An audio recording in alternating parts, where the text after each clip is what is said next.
we'll get started. So welcome everybody, and this session is on the it's I put it right. It's Teacher Iris is going to be presenting a session on the use of music.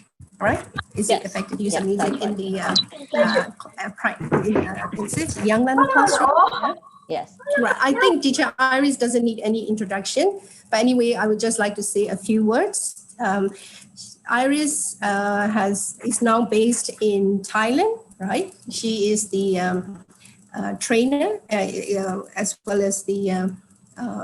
She has a lot of experience teaching young learners and also the adult. You name it, and she has done it, right? And Iris has got. She has two masters, MA TEFL as well as MA in education, right? That's from. Is it from Nottingham or? Birmingham. Birmingham, sorry. Yeah, I know it's something with ham. Something ham.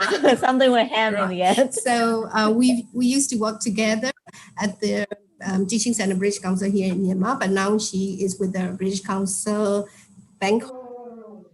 That's right. Yeah. Okay. And she's also has a lot of experience during workshops in international organizations.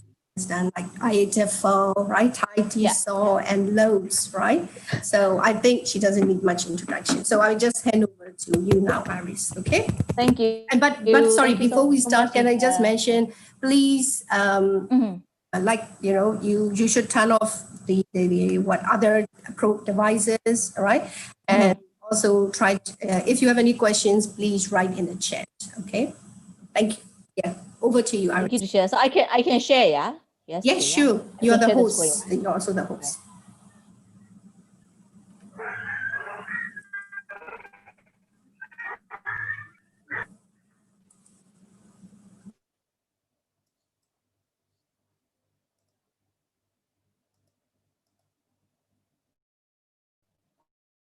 Right, everyone, can you see the screen? Can I see this? If you see the screen? We can see we can see your screen. Great. I'm gonna mute all of you, yeah? Because we are already 15 minutes late. So yeah, here we go. All right. Thank you so much, everybody, for joining my session. So today I'm going to talk about effective integration of music in primary classrooms.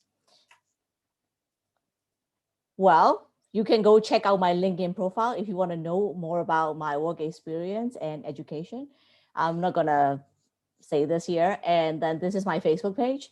So here where I talk about my views and what I think of education or what I think of children's psychology and things like that. So, you can check it out here. All right, so today we are going to look at what is effective use of music in classrooms and why we are using music in classrooms, primary classrooms, and how are we going to use it, when we are going to use it, and with what age group, with who, right? Okay, let's start. So music, right? Music in daily lives. You can think of public spaces such as shopping malls, there's music. When you are taking the train, there's music. When you are taking a bus, there's music. Yeah, when you are at the gym, there's music. When you are in restaurants, there's music, right? Or when you're exercising, music. Daily routine, when you're cleaning, when you're cooking, when you're doing laundry. Well, at least for me, there's always music all around us, isn't it? And some people like to listen to music as a background, like myself. It helps me focus better when I have some music on. And also, of course, in entertainment, when you go to concerts, when you go to movies, so there is music all around us all the time. All right, so first of all, before I start, let me tell you what music means to me personally. So from home, from the time I wake up until I sleep, all the activities in between, music is essential in my life, right? So I wake up in the morning, the first thing what I do is I put music on, and then I take a shower, I brush my teeth, and I get ready. Then I leave home. When I leave home, I either take a taxi or the train. I live in Bangkok, by the way. So I take it either taxi or the train to work. I got my music on, I read, or sometimes I just listen to music. And then go to work in class. Before class, I put music on in class. And then the whole activity, not all the time, not when I'm talking, not when they are doing a listening practice, but most of the time I have music on in class. And then same thing, come home, on the way home, the same thing, music on, right? So the music is essential in my life. I don't think I can live without music. And then let's take a look. So here, according to Harvard Health Publishing 2016, even if you can't carry a tune or play an instrument, you can probably reel off a list of songs that evoke happy memories or raise your spirits. Well, anybody can think of a song, right? That would take you back to your childhood, or that will bring you back to your university years, or that would remind you of someone, that will remind you of your parents, that will remind you of your wedding day, right? Or like anything, right? Happy memories, sad memories, childhood memories, teenage memories, or you have, I have I made a lot of playlists when I was studying in the UK. So then whenever I listen to these, it brings me back, oh, okay. Or when I think of someone, then that's a different playlist. Or like when I'm at the gym and don't listen to sad songs, that's when I need the jumping music that will get me going to, to work out. So like everybody, you all have that. And surgeons have long played their favorite music to relieve stress in the operating room, and extending music to patients has been linked to improve surgical outcomes.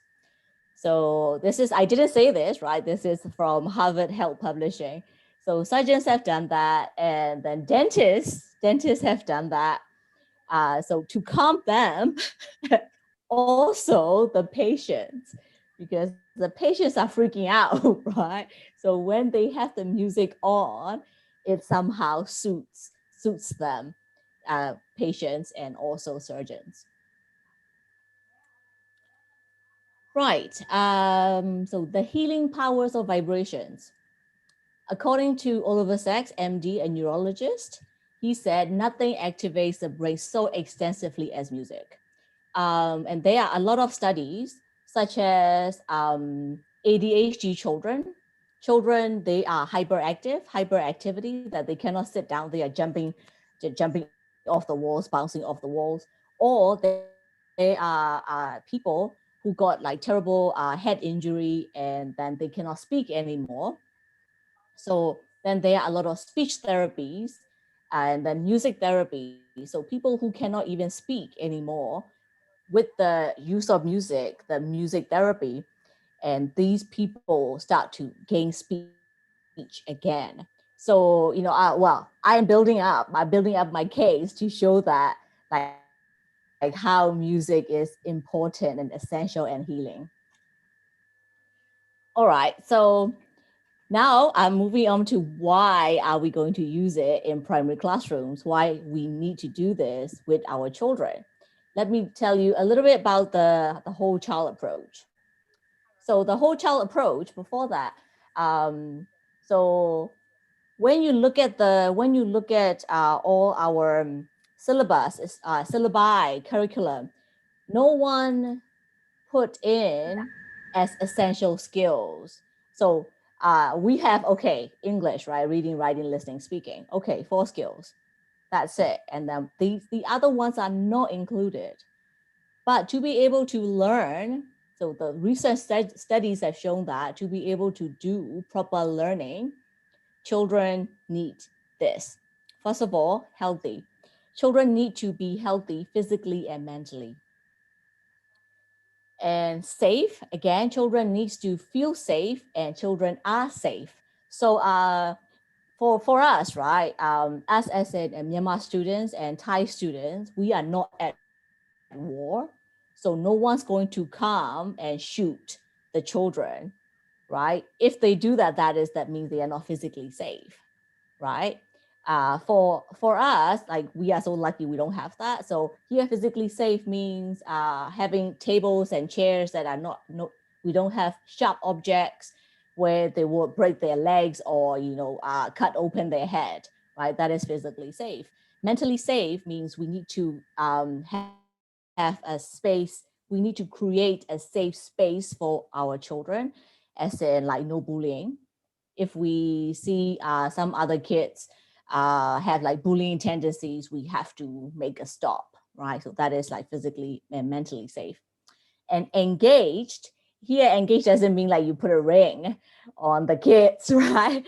Here, engaged means the students needs to feel, they need to be interested in the lessons they are doing. They need to feel interested in the topics they are doing, right?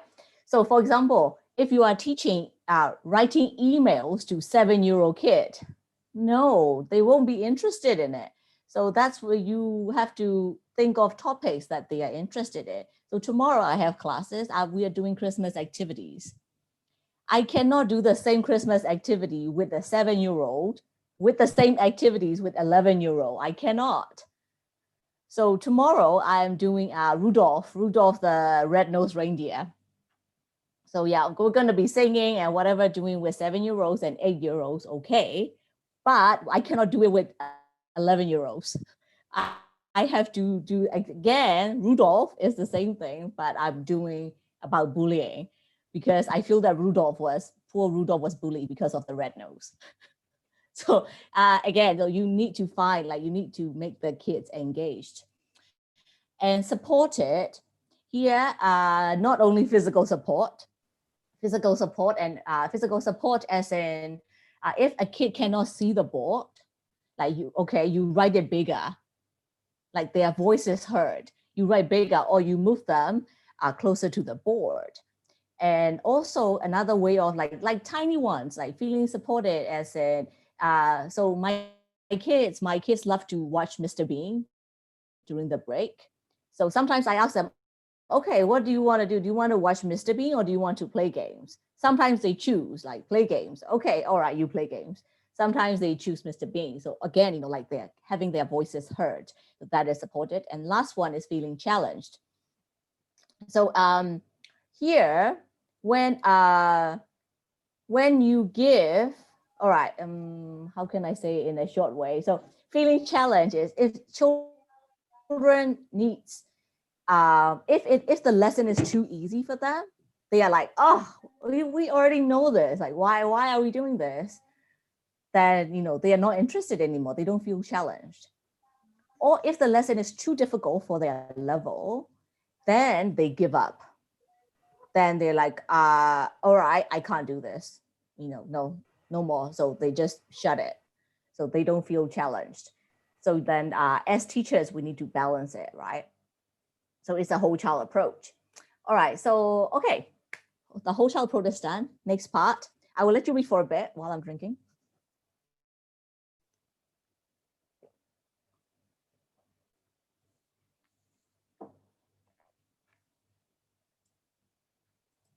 So Jensen, 2005, said the reason music works is because of the brain. Our body releases dopamine and adrenaline during movement and fun activities. Human studies show that these chemicals enhance long-term memory when administered either before or after learning. So dopamine is known as a happy hormone.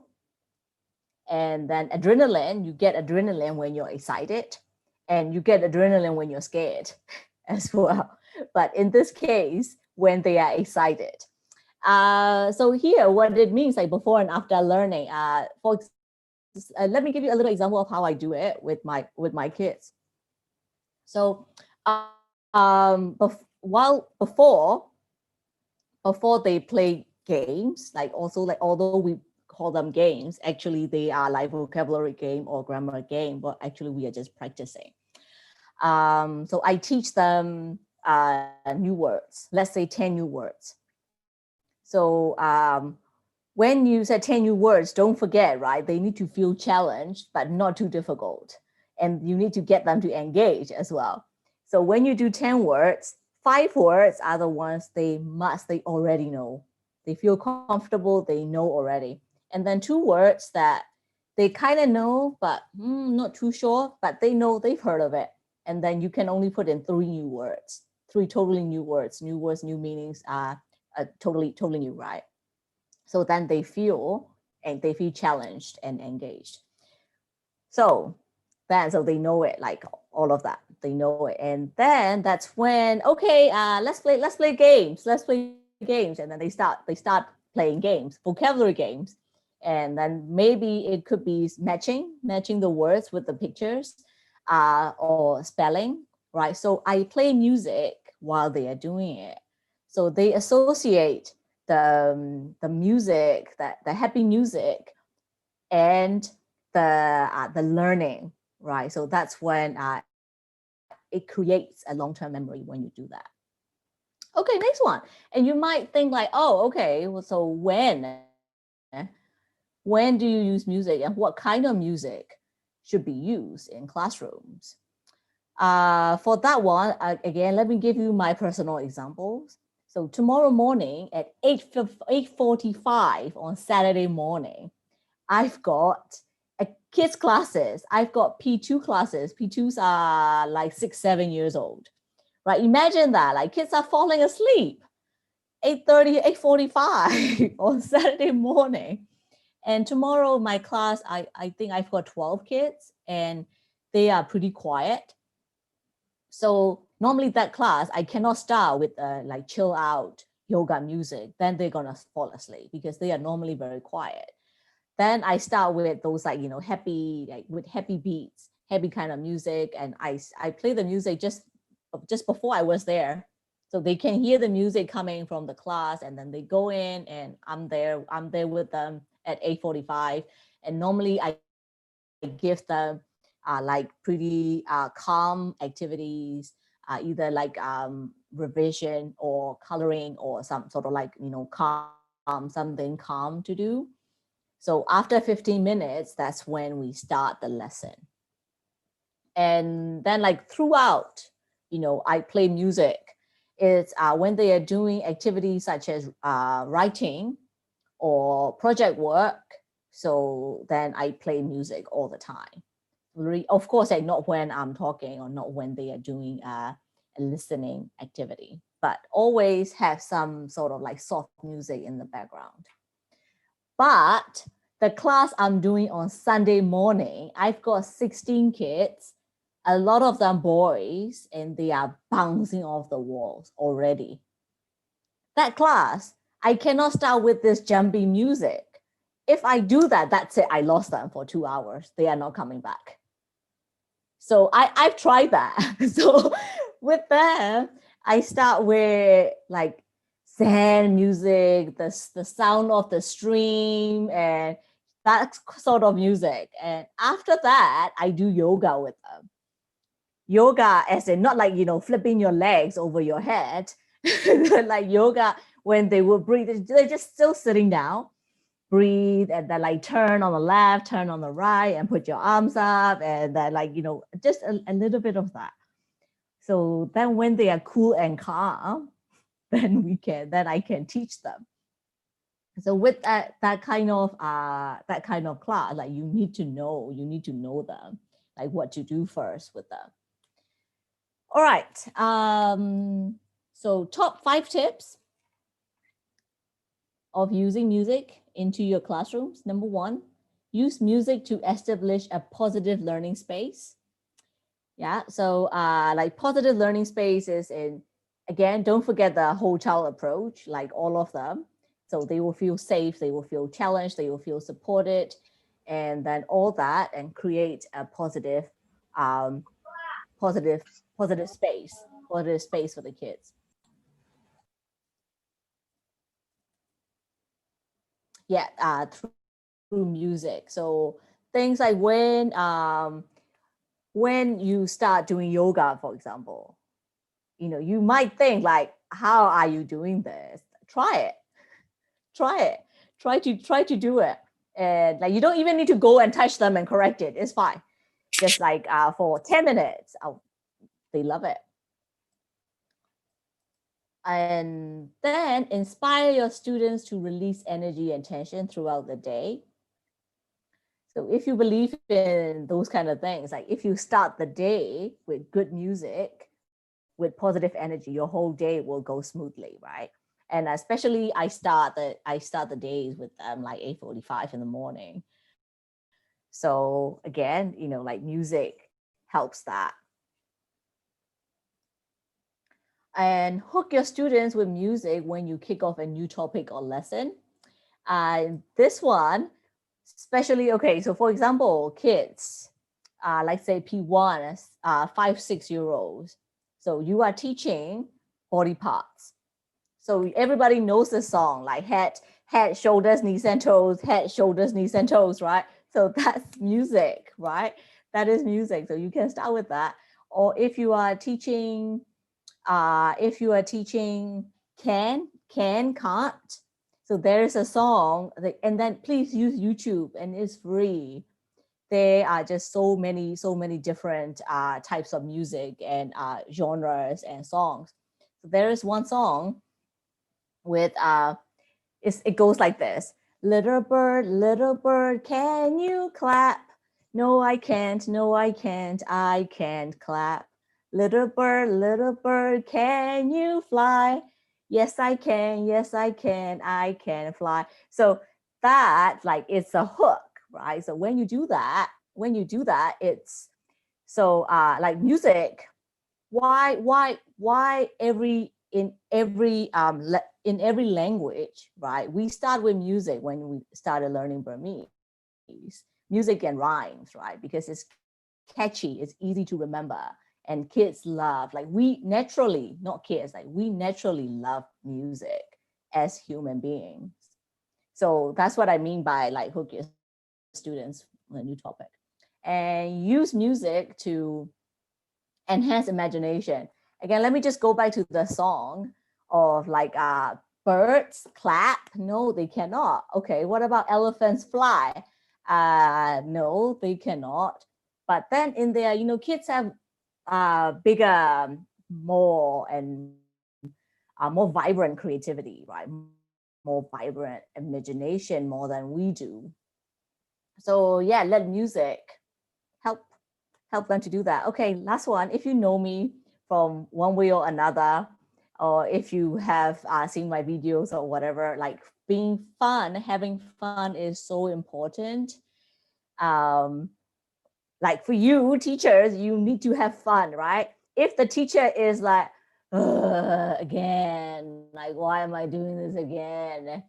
Then forget about your students. Like, that's it. You lost your student. You're not like, when the teacher themselves feel like that's it, because especially with children, they feel your energy. Yeah, with children, that's why it is so tiring to teach children. You need to be 100%. If you are not that's it, you lost your class. All right, so what does music do for children? One, reduces feelings of anxiety and stress. Okay, so right, with my kids, sometimes they sing along. If that's the song that they know, they sing along while they are doing their crafts or while they are doing whatever. They sing along. But think about it, right? When someone is singing, are you stressed? No, right? When someone can be singing along or laughing, that's when you don't have anxiety, you don't have stress. So that's one thing, you need to know though, like what's the music that they like. Helps children regulate their emotions. So as I have said earlier, with the even with special needs children, ADHD kids, children who's got SEPD, social emotional behavioral difficulties, even these children, when they hear music, and it regulates their emotions. And also it improves concentration and on-task behavior. And one thing I noticed is even the kids who are so talkative and they just talk and talk and talk, right? And when they are doing crafts or writing, or because there's music on, everybody's quiet. and doing their work. So that kid wants to go and talk to other kids, but the other kids are not like, no, I'm doing my work. And it's quiet, only the music. So it improves concentration and on-task behavior. Last one, enhances the way children can process language and speech. So this one, again, like go back to that song, like can't song. So elephant, elephant, can you climb? So elephant, 3 syllables, right? Elephant, elephant, elephant, elephant, 3 syllables. So that's already there. And elephant, not elephant. So you got the stress, and then you got syllables and also chunks. Can you fly? Can you clap? Can you sing? Can you swim, right? Also the chunks. They already learn not just sentence stress, word stress, and language chunks. Yes, I can. Yes, I can swim. No, I can't. No, I can't swim, right? So it also enhances the way children process language and speech. All right, my final tips and tricks for you. First, you need to know your students and their moods. So what kind of students have you got? Do you have really jumpy students, like bouncing off the wall students? Then you start with the calm and cool music. Or they look a bit bored and they look a bit like down, then switch it up to jumpy music. So then that's gonna wake them up. And another one is try out different genres of music, depending on the mood, activity, or time of the class.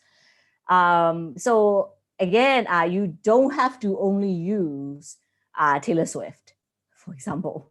Yeah, you know, like you are a metal fan. Okay, yes, use metal, but then there should be a time, right? Not the whole time, all the time. If you are a fan of classical music, try that, you know, to calm down at the beginning.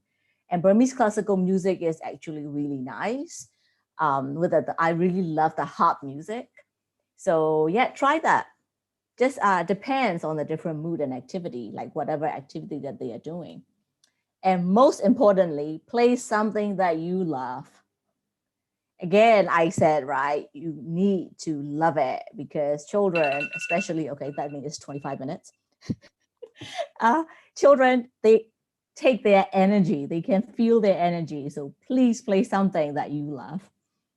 All right, so I got my references from these sites. And then I got the lovely images from these sites. Okay, I don't think we have time for Q&A. Oh, I think we can allow you like 2 or 3 minutes because there's nobody after you in this room. I mean, the people might be starting the workshops in other rooms, but I think I will allow just 2 or 3 questions, okay? Okay, sure. Actually, you've already answered. There is a question from, there's one question where the person asks, how do you, cope with the differences in students' interest of different genres of music? But you already mentioned slightly, but would you elaborate a little bit on that? Sometimes the easy way just ask, especially with kids, when they are 10, when they're 8, 9, 10, that's when they already know who they like and why they like it. So just ask. But the little ones, they know that, or like boys are go, no, teacher, I don't like Frozen. And then girls will be like, oh no, we want to listen to Frozen. When that happens, I just ask them to vote. Okay, who wants to listen to Frozen? And then I count the hands and say, okay, yeah, Frozen wins. Same thing. Like if they want, oh yeah, Mr. Bean or and whatever. And then when it is like very divided like that, I just put there, ask them to, okay, let's vote. Who wins? That's it. So no question asked. So there will be no screaming of like, oh, not fair. Oh, blah, blah, blah. It doesn't have that anymore. Just ask. Mm-hmm. Mm-hmm. Lots of positive comments here, and no more questions. If you have any questions, this is your last chance. You can type in the chat. Oh, here, should we use, there's one here. Should we use music for adult students? Oh yeah, definitely, yes. I cannot share it here because it's on YouTube and I don't own them, so I cannot. But then, if you're interested, I will share it on my page if you want to. So there's one type of music that I'm really into. Is called lo-fi. I'm typing it in here to everyone. So you can just type it in YouTube. There's lo-fi. It's like, you know what, teacher, that's one thing that I believe in is that, I'm sure you've read it and you've used it as well. And when you feel like you are in a coffee shop, so that kind of like background music playing, so they feel more relaxed. So that's the kind of environment that I like to create. Okay, it's been really wonderful seeing you and listening to your informative talk. But thank you, teacher. Kind of cut short, and not yes. There are other teachers have to go to other workshops as well. So, thank you so much, and I hope to see you in person soon. Hope you can come. Yes, come and teacher. Visit yes, us. I hope when we travel. Yeah. All right. Okay. All right. Thank you very much, everybody. Thank you. Thank you for coming. Thank you, teacher Iris. Thank you very much. Thank you, Iris. Thank you. Teacher. So, and those of you, if you're joining the workshop, you can please go to the workshop that you have already selected.